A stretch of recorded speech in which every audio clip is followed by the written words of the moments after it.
Un fragmento del libro ¿De qué hablo cuando hablo de correr? Del escritor japonés Haruki Murakami. Desde que a finales de mayo de este año me trasladé a Cambridge, Massachusetts, correr ha vuelto a ser uno de los pilares de mi vida cotidiana. Y corro bastante en serio. Cuando digo correr en serio, me refiero, hablando de cifras concretas, a correr 60 kilómetros a la semana. O sea, a correr 10 kilómetros al día durante 6 días a la semana. La verdad es que preferiría correr 10 kilómetros al día los 7 días de la semana, pero cuando no es porque llueve es porque tengo mucho trabajo y tampoco puedo correr. También hay días en que estoy cansado y no me apetece. Por eso me reservo de antemano un día a la semana de descanso. De ahí que, para mí, la cifra de 60 kilómetros a la semana, esto es, unos 260 kilómetros al mes, sea la referencia cuando hablo de correr en serio. En junio cumplí con lo previsto y corrí exactamente 260 kilómetros. En julio aumenté la distancia y subí a 310 kilómetros. Eso implica que corrí exactamente 10 kilómetros al día sin descansar ninguno. Por supuesto, no corría cada día exactamente 10 kilómetros, sino que, por ejemplo, si un día corría 15, al día siguiente solo corría 5. Vamos, que corría 10 kilómetros al día de promedio, lo que a ritmo de footing significa más o menos una hora corriendo. Esto es para mí correr a un nivel bastante serio. Desde que llegué a Hawái, he mantenido este ritmo de 10 kilómetros diarios. Hace ya tiempo que corro esta distancia de un tirón. Para los que no lo han vivido nunca, el verano en Nueva Inglaterra puede ser infinitamente más severo de lo que imaginan. A veces hace fresco y se está a gusto, pero enseguida retornan los habituales días desagradables en los que el calor resulta insoportable. Cuando sopla el viento, aún se puede sobrellevar.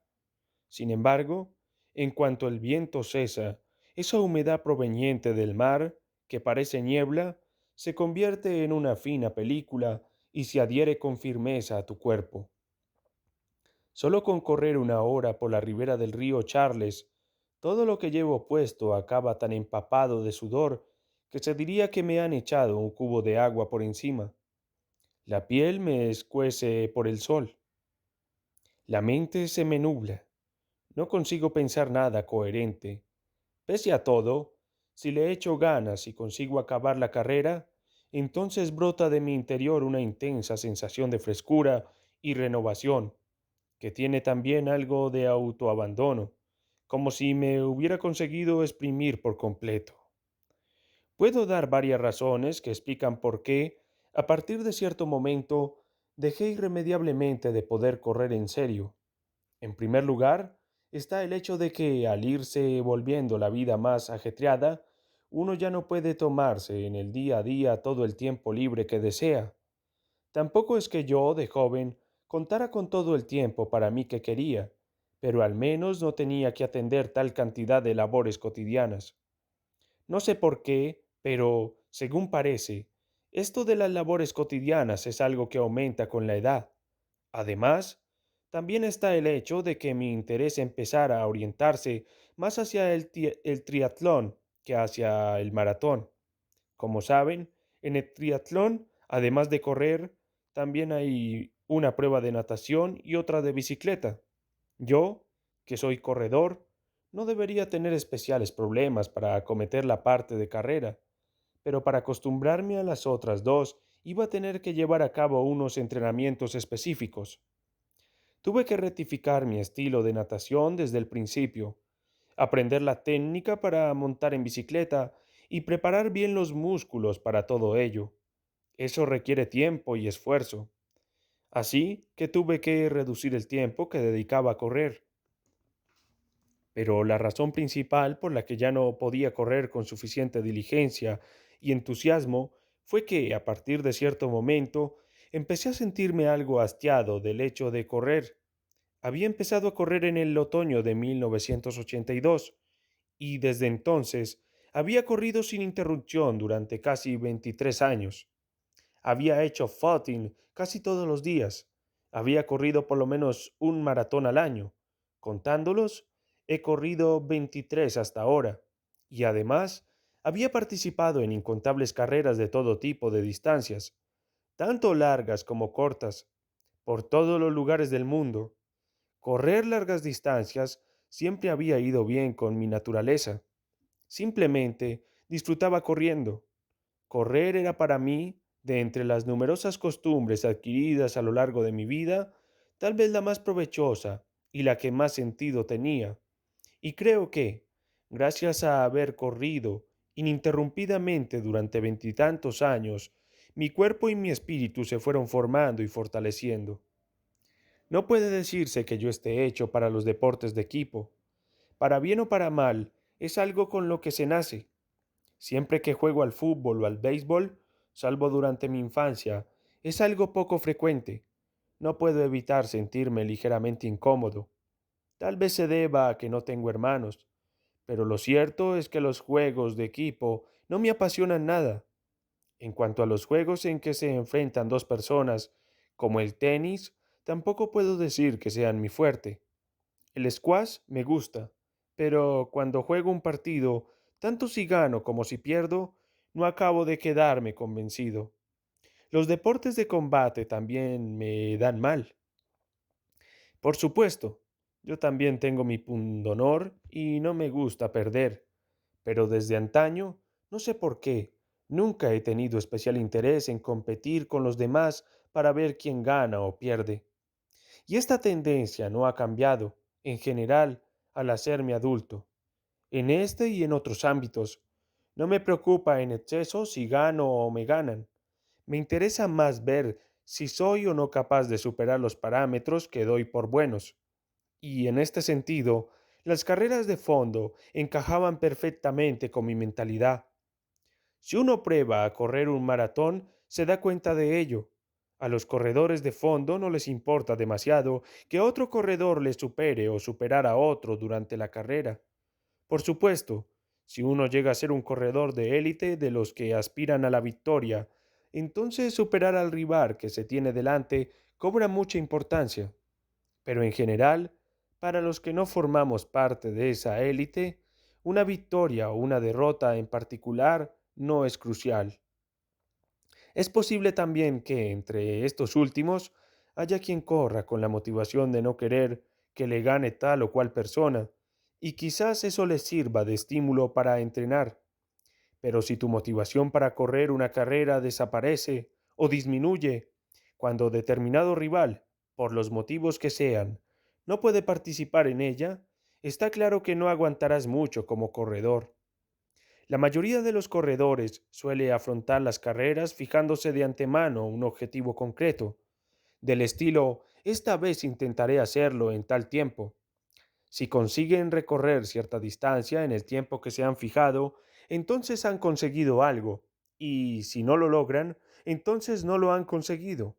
Pero, aun suponiendo que no lo logren correr en el tiempo que se han fijado, si al acabar sienten la satisfacción de haber hecho todo lo posible, si experimentan una reacción positiva que les vincule con la siguiente carrera, la sensación de haber descubierto algo grande, tal vez ello suponga ya en sí mismo un logro.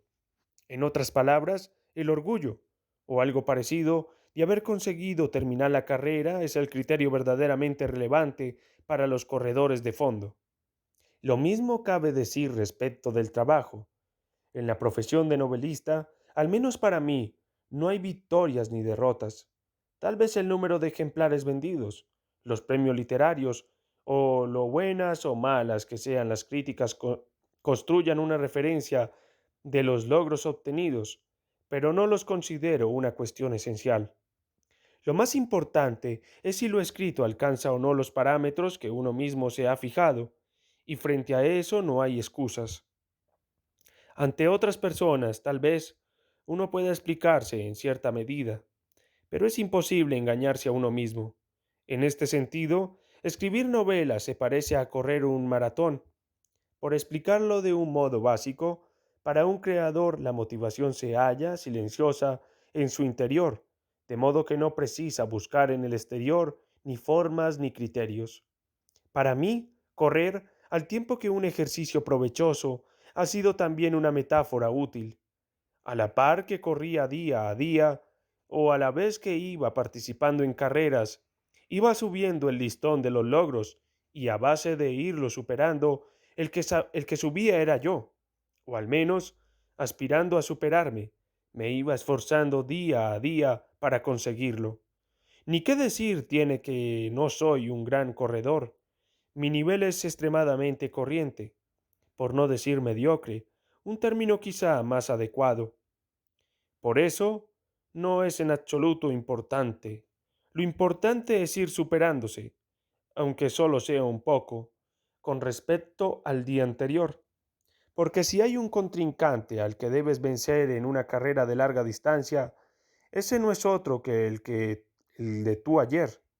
Sin embargo, mediada la cuarentena, ese sistema de autoevaluación empezó a sufrir algunos cambios. Por decirlo con sencillez, empecé a no poder aumentar el tiempo que permanecía corriendo. En cierta medida, sobre todo si uno piensa en la edad, eso es inevitable. En algún momento de su vida, todo el mundo alcanza la cota más alta de su capacidad física y después viene el declive. Por supuesto, ese momento varía según los casos, pero por lo general, los nadadores en la primera mitad de la veintena, los boxeadores en la segunda y los jugadores de béisbol en la primera mitad de la treintena tienen que pasar por encima de esa invisible cordillera que divide las aguas. Y esa cordillera no se puede bordear. Una vez le pregunté a un oftalmólogo si en este mundo había alguien que se librara de padecer presbicia, y él, muy divertido ante la pregunta, me contestó entre risas que él al menos aún no había conocido a nadie. Suele ser así en todos los ámbitos. Sin embargo, por fortuna, los artistas constituyen un caso aparte. Por ejemplo, Dostoyevsky escribió sus dos novelas largas más significativas, Los demonios y los hermanos Karamazov, en los últimos años de los 60 que vivió. Domenico Scarlatti compuso a lo largo de su vida 555 sonatas para clavicémbalo, pero escribió la mayoría de ellas entre los 57 y los 62 años. En mi caso, el apogeo como corredor me llegó pasado los 45 años. Hasta entonces corría un maratón en unas 3 horas y media. Eso supone ir a un ritmo exacto de 5 minutos por kilómetro. Había ocasiones en que lograba bajar de las 3 horas y media y ocasiones en que no, aunque estas últimas eran más frecuentes. El caso es que en más o menos ese tiempo podía correr un maratón con relativa facilidad, incluso cuando no me había ido del todo bien. No sobrepasaba las 3 horas y 40 minutos. Es más, aunque apenas hubiera entrenado, o aunque no me encontrara físicamente muy bien, en principio era impensable que superara las 4 horas.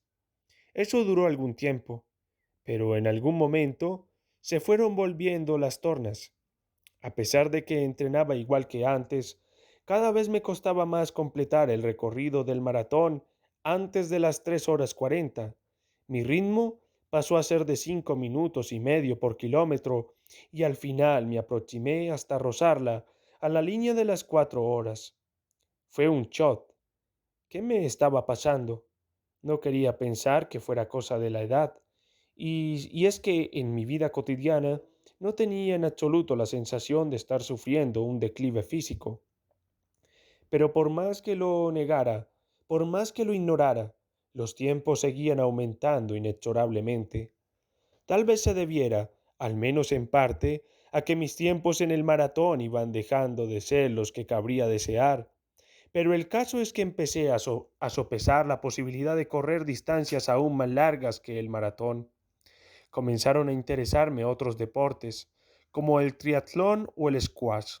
Me decía, si no haces más que correr, quizá tu cuerpo acabe deformándose. ¿No sería mejor que lo combinaras con otros deportes y así te fueras forjando un cuerpo más compensado?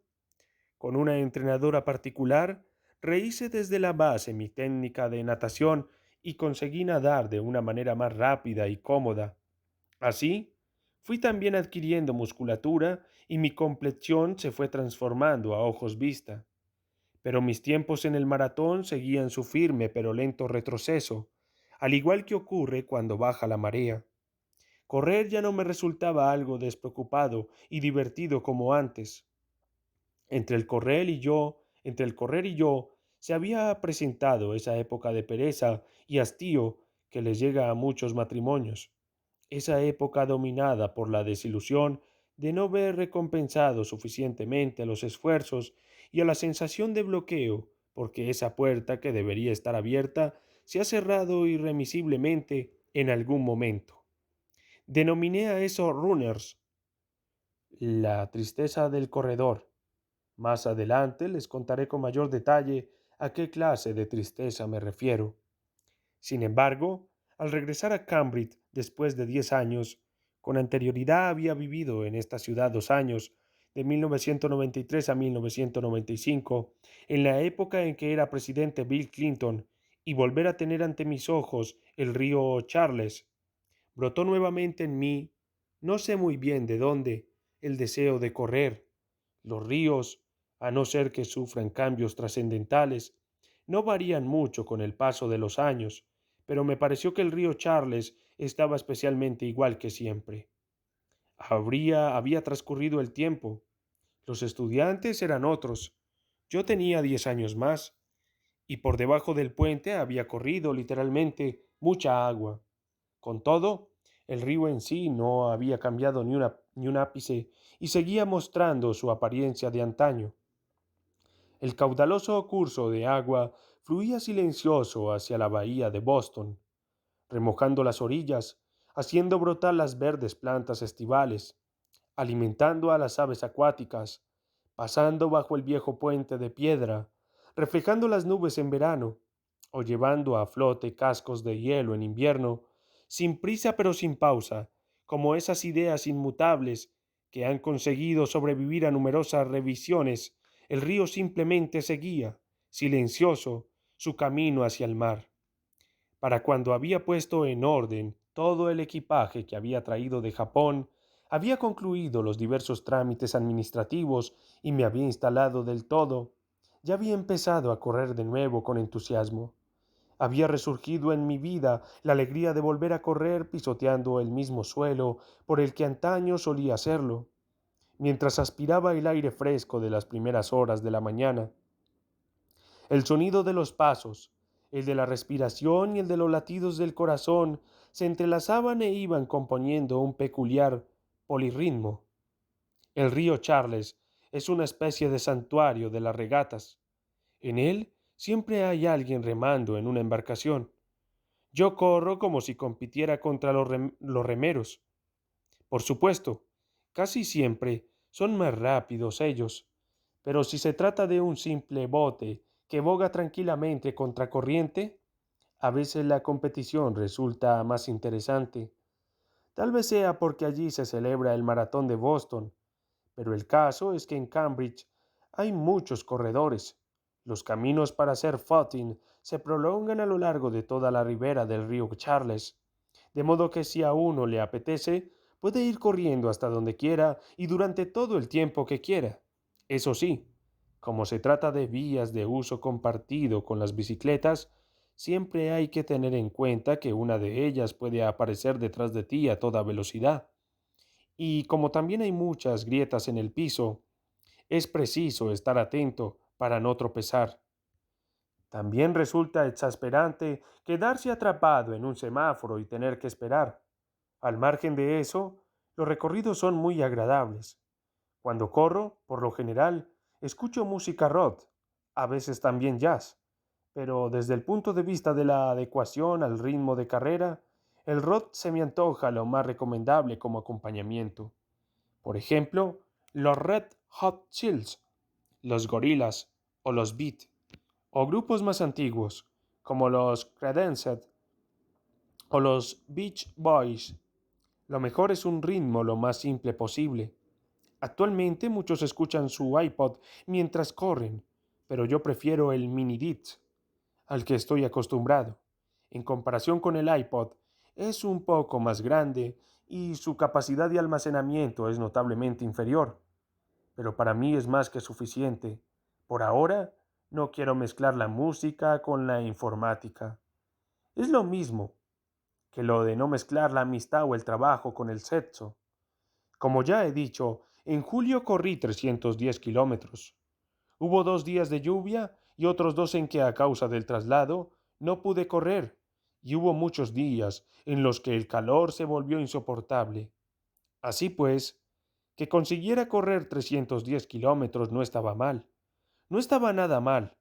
Si correr 260 kilómetros al mes es correr en serio, lograr 310 debería ser ya correr muy en serio. A medida que aumentaba la distancia de carrera, mi peso también disminuía. En 2 meses y medio bajé 7 libras y la grasa que había empezado a acumularse ligeramente alrededor de mi estómago también se esfumó. 7 libras. Esos son unos 3 kilos largos. Me gustaría que imaginaran que van a una carnicería, piden 3 kilos de carne y luego vuelven a casa caminando con ellos en la mano. Tal vez así puedan hacerse una idea de lo que significa cargar con ese peso. Cuando pienso que vivía con semejante peso adherido a mi cuerpo, experimento un sentimiento bastante complejo. Y es que, aunque en mi vida en Boston nunca faltan la cerveza de barril, la Summer de Samuel Adams, ni los Dunkins, de los Dunkin' Donuts, los resultados del ejercicio físico continuado hablan por sí solos. Tal vez parezca un poco estúpido que alguien de mi edad deje constancia por escrito y a estas alturas de lo que ahora comentaré, pero para dejar claras las cosas, debo decir que soy más bien de los que prefieren estar solos, o para expresarlo con mayor precisión, yo soy de esos a los que no les produce tanto sufrimiento el hecho de estar solos. Correr cada día completamente solo durante 1 hora o 2 sin hablar con nadie, o pasar 4 o 5 horas escribiendo a solas y en silencio frente a una mesa, no me resulta especialmente duro ni aburrido. Ha sido así, sin grandes cambios, desde que era joven. Prefería leer un libro a solas y en silencio, o escuchar música concentrado, a hacer algo con alguien. Si se trataba de hacer algo solo, se me podían ocurrir un montón de cosas. Sin embargo, desde que me casé, cosa que hice cuando era muy joven, tenía 22 años, también me fui acostumbrando a vivir en compañía de alguien. Y desde que salí de la universidad, regenté un bar, así que también aprendí la importancia de relacionarme con los demás. Aunque sea un hecho evidente, no se puede vivir completamente solo, y eso lo aprendí por propia experiencia. En consecuencia, y tal vez de un modo algo distorsionado, poco a poco fui haciendo mía la suerte de sociabilidad. En retrospectiva, me parece que entre los 20 y los 30 mi visión del mundo experimentó no pocos cambios, y como persona también crecí algo. Y es que a fuerza de golpearme la cabeza por las esquinas, fui aprendiendo algunos trucos prácticos para sobrevivir. Si a lo largo de esos 10 años no hubiera vivido esas duras experiencias, sin duda tampoco habría escrito nunca una novela, o aunque me lo hubiera planteado, no habría podido escribirla. Aún así, el carácter de una persona tampoco puede variar esencialmente de una manera drástica. En mi interior siempre ha anidado el deseo de permanecer completamente solo. Por eso, el simple hecho de correr 1 hora todos los días, asegurándome con ello un tiempo de silencio solo para mí, se convirtió en un hábito decisivo para mi salud mental. Al menos cuando corría no tenía que hablar con nadie ni que escuchar a nadie. Bastaba con contemplar el paisaje que me rodeaba y mirar hacia mi interior. Eran momentos preciosos e insustituibles. A menudo me preguntan en qué pienso cuando estoy corriendo. Los que me formulan preguntas de esta índole son, por lo general, personas que nunca han vivido la experiencia de correr durante una larga temporada, y cada vez que me hacen una pregunta de esta clase, no puedo evitar sumirme en una profunda reflexión. Vamos a ver realmente en qué pienso mientras corro. Y para ser franco, no consigo recordar bien en qué he venido pensando hasta ahora mientras corría. Ciertamente, los días en que hace frío, pienso un poco en el frío. Los días en que hace calor, pienso un poco en el calor. Cuando estoy triste, pienso un poco en la tristeza. Cuando estoy alegre, pienso un poco en la alegría. Como ya he comentado, en ocasiones recuerdo de manera deslavazada sucesos que ocurrieron hace mucho. De vez en cuando, aunque esto no me ocurre más que muy de vez en cuando, me viene de pronto a la mente alguna idea, apenas un esbozo, para una novela. Pese a todo, realmente casi nunca pienso en nada serio. Mientras corro, simplemente corro, como norma, corro en medio del vacío. Dicho a la inversa, tal vez cabría afirmar que corro para lograr el vacío, y también es en el vacío donde se sumergen esos pensamientos esporádicos. Es lógico, porque en el interior de la mente humana es imposible lograr el vacío absoluto. El espíritu humano no es ni tan fuerte ni tan consciente como para poder albergar el vacío absoluto. Sin embargo, esos pensamientos o esas ideas que penetran en mi espíritu mientras corro no son, en definitiva, más que meros accesorios del vacío. No son contenido, son pensamientos generados en torno al eje de la vacuidad. Los pensamientos que acuden a mi mente cuando corro se parecen a las nubes del cielo, nubes de diversas formas y tamaños, nubes que vienen y se van, pero el cielo siempre es el cielo. Las nubes son solo meras invitadas, algo que pasa de largo y se dispersa, y solo queda el cielo. El cielo es algo que al tiempo que existe, no existe, algo material y a la vez inmaterial, y a nosotros no nos queda sino aceptar la existencia de ese inmenso recipiente tal cual es e intentar ir asimilándola. He rebasado ya los 55 años de edad.